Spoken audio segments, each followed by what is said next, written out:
Welcome back to another New World video. Today, I'm going to mention as many late to endgame New World Aeternum tips, tricks, and important information that will help you out if you're either a brand new player starting out on October the 15th or someone who is a returning player and maybe you had like a long layoff. I've already released an early game and mid game tips, tricks, and info video. So if you find any of these vids helpful, please consider subscribing to the channel, hitting the like button, and then let me know down in the comment section if there are any tips that I've missed or that you can think of that I've not added in this video. We've just gone past 4,000 subscribers, with the next mini goal on the channel being 5k. If you'd like to help me reach that, that would be amazing. And I currently have 3,800 hours played in New World, and I'll be firing up a fresh start character and playing through that over on my Twitch channel, twitch.tv/LiamH. If you'd like to head over there now and drop me a follow, that would be absolutely amazing. And I'm currently playing on the Draco EU server, and my in-game name is Liam. If you just like to add me to friends list, feel free. And maybe we can join in some dungeons or something like that at some point soon. Tip number 1. So in New World, with your weapon trees and your perks and stuff like that, you can apply debuffs to mobs, and you can also apply buffs to yourself. You need to make a note of which ones stay even when you switch weapons. Now, for example, any debuffs that you apply to PvE mobs or even other players in PvP, those debuffs will stay. Let's say you use a Warhammer, and let's say you use Armor Breaker to apply Rend to that other player or that other mob, and then you switch to say your Sword and Shield. That Rend will always stay on that player or that mob, obviously until the actual perk runs out. Now, with say Clear Out on the Warhammer, you can apply some Fortify to yourself and then switch weapons, and that in particular one will stay on you. That Fortify buff will stay on you until it runs out. Most of the ones in game though for other weapons won't. You just need to basically have a quick test, because there's far too many for me to mention right now. Basically test out your perks and your weapon skills and stuff like that. See which ones apply a buff to yourself, and then let's say it's lasting 8 seconds, just quickly switch weapon and then watch your buff bar to see if that buff gets automatically removed as you switch weapons or if it stays, and then make a note. There's far too many for me to mention, but it is important that you know which ones will get removed when you switch weapons and which ones will stay. Number 2, there is a brand new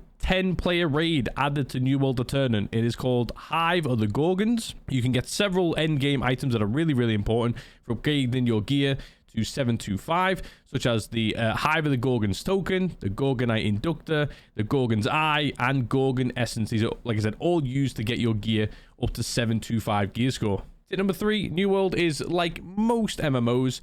It is the PvE holy trinity of tank, healer, and DPS. There's no really support classes. If you're wanting to join like 5-man groups or 10-man groups, for example, bear in mind you will need to specify your build as either a tank, a healer, or a DPS. In general, New World, like most other games, does have less tanks and healers and more DPSs. So if you want to get involved and invite into groups a lot quicker, maybe consider leveling up a tank or a healer. Tip number 4, kind of going on from tip number 3 there. So like you said, there's less tanks and less healers. If you go into the activity screen and you want to join some dungeons randomly, if you actually play as a tank or a healer, you do get some bonus rewards. It's not a huge ton, but especially early game, the gold bonuses that you get back is pretty nice. So yeah, again, if you're playing as a tank and a healer and you're using the activity finder to join dungeons and you play as one of those 2 roles, you will get bonus rewards from the game. Number 5, we slightly briefly mentioned this, but for anyone who doesn't know, the max gear score in this cap from New World Aeternum, October the 15th onwards, is now 725. Number 6, mutations. M1, M2, M3. Content that we've had in the game for a while has had a bit of a nerf. The max gear score you can now get from M3s, which was the pinnacle of PvE content in terms of toughness in New World,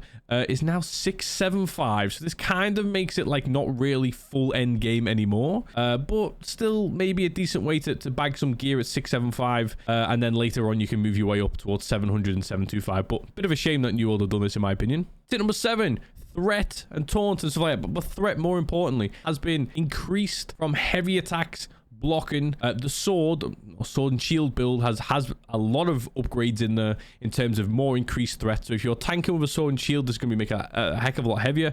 And then in general, when you use heavy attacks, so if you're playing heavy greatsword tank, for example, the amount of threat that you now cause has been increased to help you keep hold of those mobs. Tip number 8, back to threat, but this time with healing. So healing, you know, healers, if you play this game a lot, maybe you're a returning player and you used to, you know, grab all the aggro quite often. A little tip here is the threat from healing abilities has been reduced. So this should hopefully keep healers from taking away the aggro. However, if you chuck in some pre-heals before the tank even gets to the mobs, you will still probably get the initial threat or the initial aggro. Bear that in mind. Just let your tanks just get into the action and then you can drop your heals. Tip number 9, Cutlass Keys. This is where the new free-for-all PvP zone is. It's in towards the southwest side of Cutlass Keys. So this is now like an upgraded zone. So obviously you don't want to go there early game. And this is one of the key places where you can get up to your 725 gear score. Certain items that you want to be collecting is like the golden coconuts, for example, and like the mystic doubloons. Tip number 10, houses. Each house can have 5 trophies per house. Now there's loads of different trophies. You can get crafting buff trophies, PvE damage type buff trophies, all in all. Right now, the little tip here is you want to try and stack these as much as you can. So obviously, if you want to get your max crafting gear score, you need all of your major trophies in there for the crafting that you're doing. You know, if you're doing armor, you need your armor and trophies. If you want to increase your luck, you need your luck trophies. Now, what the game has done to make it a little bit easier, because it's quite annoying, there's more trophies than there is slots. So you have to keep like swapping out your trophies. If you want to go and do a different mob type of dungeon this week, you've got to go and take away all your Angry Earth trophies, for example, to add ancient trophies. It's really annoying. But the game did bring in quite a while ago these ultimate trophies. These are quite expensive to make, but basically what it'll do is it'll basically combine your 3 trophies. Let's say you've got 3 major Angry Earth damage trophies. It'll basically combine these 3 into 1 trophy, therefore freeing up more trophy slots. So maybe consider them once you're at end game, you're comfortable and you earn a ton of money and stuff like that. Maybe consider getting these ultimate trophies. Tip number 11, territory bonuses. So you want to be checking these daily. So wherever you own a house, check those towns. If you want to do some end game crafting and get the maximum gear score, you will need the territory that you are, or let's say Everfall, for example. Let's say you've got a house in Everfall and you want to do some 700 gear score or some 725 gear score, for example, crafting. You want to make sure that obviously if you own the house in Everfall, whichever company owns that territory has got the crafting bonuses up. If they don't, without that buff, you can't get to the very pinnacle of the crafting. You'll either have to go to another town where you own a house, or you just have to wait. That is a little bit annoying in this game. Tip number 14, there are crafting boost gear sets for all crafting professions. So bear this in mind, not every single one of them actually boost the gear score of your crafting. Some of them just increase like, you know, the amount that you can craft and stuff like that, like the arcane one, for example. But yeah, bear in mind, you can in this game get full sets of gear from all over the Aeternum, all different methods, mostly PvE methods. If you ever see any of these pop up, like for example, let's say Schmelter's Schmock, I'm saying that, this will give you a boost the amount of like smelter materials that you can make. You get a full set, you get a more increased chance of a boost. Anytime you drop any of these items, fisherman's outfit, you know, smelter's outfits, whatever, make sure you keep hold of these sets and then always equip them when you're doing your big crafts. Tip number 15, perks on gear. Now, this is something that's definitely changed from, you know, many years ago. There are perks that only work in PvE and there are some perks that only work in PvP. Please read them. Now, the game has done a good job here now of actually updating these, so it will say PvP only, for example.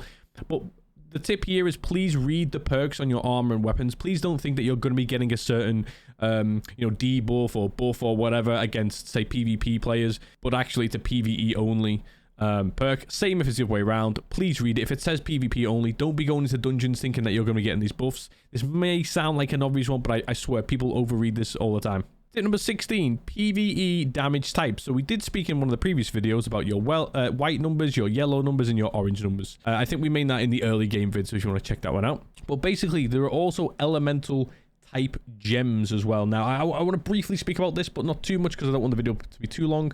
But essentially, I'll bring up the table here for you again. So not only are the weapon type damages, which is like your slash on a sword, for example, your thrust on a spear, or let's say your strike on a warhammer. You all know about those effectivenesses so far, hopefully. But there are also elemental damage effectiveness for PvE mobs. So the ancients, for example, if you look on this table here, you can do 15% more damage to them if you put some void elemental gems, for example, on your weapons, and 30% more damage if you can put lightning on there. Now, again, this is where I don't want to go into too much detail, but as a brief guide here, if you're doing one of the damage types, like let's say against ancients, we'll use this on this top bar here. Let's say you're using a slash weapon against ancients. It would more than likely be a benefit if you added a void or a lightning gem to your weapon compared to just doing plain slash damage. Now, let's take again the ancients, but let's say you're using a strike weapon. Let's say you're using a warhammer, for example, as an example. Is this right? You're doing plus 20% strike damage. Now, if you were going full warhammer DPS, not quite something you would do, but for this theory, it makes sense. And then you would probably have a plus strike damage on your ring, for example. You probably wouldn't want to then go also plus lightning gem or plus void gem, because that would up the amount of basically split your damage, right? So some of your damage is then lightning, some of it is strike, but then that takes away the buff from your strike. I don't want to get too complicated here, but essentially all I'm trying to say is just bear in mind the end game, you can utilize gems on your weapons and rune glass gems on your weapons to deal more damage. We'll cover this more in a more in-depth guide video in our channel in a couple of days. So if you want to subscribe to the channel, I will go through this properly, but just bear this in mind. This is another way that you can add damage to your weapons against PvE mobs. Tip number 17, the worm raid. Now, I actually kind of like the worm raid, and the mechanics are pretty fun. The problem is the rewards have always been a little bit garbage, pretty much ever since they released the worm raid. Now, with the release of New World Aeternum on October the 15th, there is now up to 710 gear score named items. Again, initially I thought, oh, pretty poop, what's the point? You know, we've got 725. However, these 710 gear score named items can be upgraded to 725. So the worm raid is now worth doing again at endgame. Tip number 18, ways to test your damage or your DPS or your damage builds, right? The best way to do this is to basically get your build together, go over to one of the training dummies in the game. Now, no longer can you really use the ones that are at the fort training camps because they've had their health bars basically removed, I think, in game, but there are some other places in game. I'll try and circle one on the screen for you now. Now, the reason why I say this is you see a lot of people, I'll take musket as an example, right? Just picking one out for now. You'll get, oh, look at me. Look how much damage I can do with my musket. I can do a 15k hit. I can do a 20k hit, whatever, right? That sounds really good. Holy shit, you just hit a PvE mob for 20k. That sounds good. But then if you look at the speed in which they can do that damage before they then do their next damage compared to, say, different weapons that might be doing lower damage numbers but faster, overall, the best way to test your DPS is to go to one of these trainer dummies, make sure it's at full health, okay, and then use your build, whatever your build may be, even if it's a musket build, or if it's a sword and shield build, or if it's a spear, but whatever, use your build against the dummy and time it until the dummy runs out of health. That's the best way to test your DPS. The faster you can kill that dummy, the better your DPS is. There are also situational things in PvE dungeons which you have to take into effect. But in general, don't just look at single damage numbers that you can do. It might be really slow that you do those damage numbers compared to somebody else, like I said, doing lower damage numbers but faster. So yeah, if you ever want to test your DPS, go and get 3 or 4 different builds that you're interested in. Go over to one of the training dummies in the game and then basically just time yourself. Get a little timer to the side or on your phone or whatever. Hit start and stop whenever you first start attacking the dummy, and then whenever you kill the dummy, the quicker you can kill that, the better your DPS. That's like a higher level way of testing your DPS builds. Tip number 19. In general, to do more damage in New World, you do need to take more risks. Whether you're a DPS or even a tank wanting to do more damage, the lower constitution, for example, that you put those points into, will then allow you to put more of those attribute points that you're freeing up into your damage specific attributes. So let's say you're using, I don't know, say sword and shield. That scales off of obviously strength and then some dex, right? Now, if you go 200 con, that only leaves you with X amount of attribute points to put into strength and dex. If you want to start taking a bit more risks, especially if you're getting to end game for the first time in New World, drop your con all the way down to 100 as a quick example, that is, right? And then put more points into your strength and dex. I'm using sword and shield as a quick example. Attributes would change depending on your weapon, right? And then start off there. Start off at 100 con, right? You're getting to end game for the first time. Start off at 100 con. Maybe in like a medium equip load, okay? Now, this is another thing as well. If you want to increase your damage, obviously you can use the equipment load buffs that we spoke about in one of the earlier videos. So eventually, you may want to start off at medium, until you get used to the game. And then as you want to increase your damage, you need to take more risks. So we talk about lowering your con. Then you need to lower your equipment load if you can to light. You don't have to do this. There are good DPS builds in medium. Do not take that away. I'm not saying it must be light 5 con only. That's not what I'm saying. Overall, my tip here is if you want to do more damage, you need to reduce the amount of constitution you're using in your builds over time. Get it as close to 5 as you can eventually, or 15 if you're using tune pants, for example. And then obviously get your equipment load if you can. And when you're comfortable towards light, definitely you do not want to be 200 con heavy DPS. Eventually, once the game's been out for a couple of weeks, you will not be getting invited to endgame dungeons and raids because the build won't be good enough to start off with for the first week or two. Fine. After that, reduce your equipment load and reduce your con. Let's start doing some more damage. Tip number 20, utilize the loot biasing system. Quickly, if you don't know what this is, whatever kind of gear you're equipping, whether it be, say, sword and shield and a fire staff, for example, and then you're equipping some medium gear with, say, intelligence attributes on there, that's the kind of gear that will typically drop for you. Not including named items, which will always drop from those specific areas. You don't have to loot bias for those. They just drop anyway. If you're running around NewWorld and you're using sword and shield and fire staff, I'm making this up, and intelligence gear, in general, and medium gear, in general, this is the types of gear that will drop for you, right? So what I would suggest here is, in NewWorld, as you start picking up some healing gear, you start picking up some tanking gear, and maybe you're playing as DPS, use your gear slots. Fill up ones with some healing gear, fill up one with some tanking gear, and then obviously you're currently equipping some DPS gear. Then every time that you're opening bunches of chests, or you're doing, you open up chests after bosses in dungeons, switch to one of your other gear load sets. Once you feel like you've got quite enough gear for your current DPS set, for example, switch to your healing gear, then open the chests and get some healing gear. You know what I mean? You might have to switch your attributes around as well, but it'll only take a few seconds. And basically, the point I'm trying to make here is use the loot bias into your effect. If you want to start getting varied amounts of gear, so you're not just stuck at like just having sword and shield and fire staff gear, you know what I mean, all medium. If you want to have varied gear in this game, you don't have to like fully switch to the class and play all the way through. You can just switch your loot before opening the chests, and then that will help you mix and match your gear. And then when you get to end game, you've got various different builds available to you. Tip number 21, in dungeons especially, when reviving your teammates, make sure you don't have the aggro, or you know the mechanics of the mobs and bosses that you're fighting, so that the player you revive has the best chance of actually being revived and staying alive, okay? I'll put a clip up here for some old content where, as you can see here, I think I was the healer. I was downed in an endgame boss fight of Imperium Forge, and I knew that the ball, so basically the ball mechanics here obviously goes from one end of the dungeon to the other in kind of like a north, south, east, west kind of combination. The player who revived me didn't quite click onto that, and by the time that they just pulled me up, this rolling ball comes in and kills us both. So that was brilliant. But yes, a little tip here, just try and learn the mechanics of the dungeons. Try and make sure that when you're reviving your teammates, because you can only be revived once before touching a shrine, so obviously, or else you get double death and then you're out, and it can affect your scores and stuff like that. But yeah, just try and learn the mechanics, try and see what's going on, and just be careful with those player revives. Tip number 22, certain perks in NewWorld do have perk limits. Again, the game is also a lot better now at telling you these. So for example, refreshing has a maximum of 4. Don't think if you slot 5 out of 4, 6 out of 4 that you get more refreshing. You don't. The game will tell you if there is a perk limit. Just bear that in mind. It's just a mini tip, just in case some people are like, oh well, I know it says 5 out of 4, but it's letting me use it. It's not blocking me. Does that just mean I get more? How does this work? I'm telling you now, there are perk limits.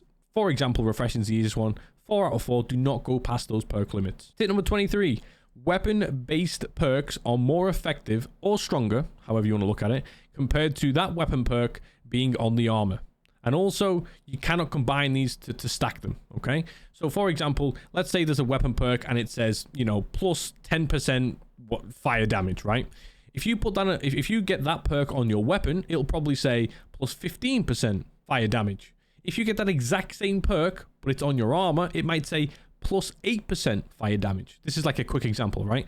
So the weapon perks are always less effective on the armor, and they will not stack, okay? If you have 1 on the weapon and then 1 on the armor, or 2 on the armor, it doesn't work, okay? So if you've got your helmet with the plus fire damage, for example, this is weapon perks specifically, okay? Not the generic plus fire damage.